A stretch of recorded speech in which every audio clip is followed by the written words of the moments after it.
গুলিবিদ্ধ বিএসএফ জওয়ানের ছবি তুলতে সাংবাদিকদের বাধা। গুলিবিদ্ধ 105 নম্বর ব্যাটালিয়নের বিএসএফ জওয়ান।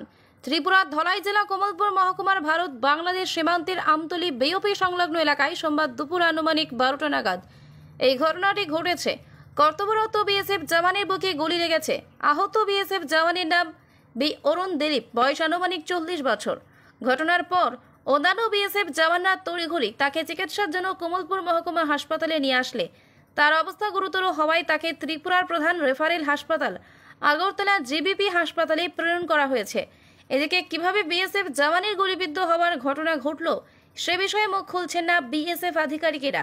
এমনকি হাসপাতালে আহত বিএসএফ জওয়ানের ছবি তুলতে গেলে সাংবাদিকদের বাধা দেয় উপস্থিত বিএসএফ জওয়ানরা। বাংলাদেশ থেকে আক্রমণের ফলে কি এই ঘটনা ঘটেছে তা নিয়ে উঠছে প্রশ্ন। পুলিশের তদন্তে আসল ঘটনা বেরিয়ে আসবে বলে ধারণা। থেকে যা আনছিল তো ঠিক করে আমার কিছু ঘটনা কি হয়েছিল কিছু ঘটনা কিছু বলার কিছু পয়সা না তারা শুধু কইলো যে গুলি লাগছে, কীভাবে লাগছে, কী কারণে লাগছে, কই লাগছে এরকম কিছু আমারে কইলো না, শুধু গুলি লাগছে।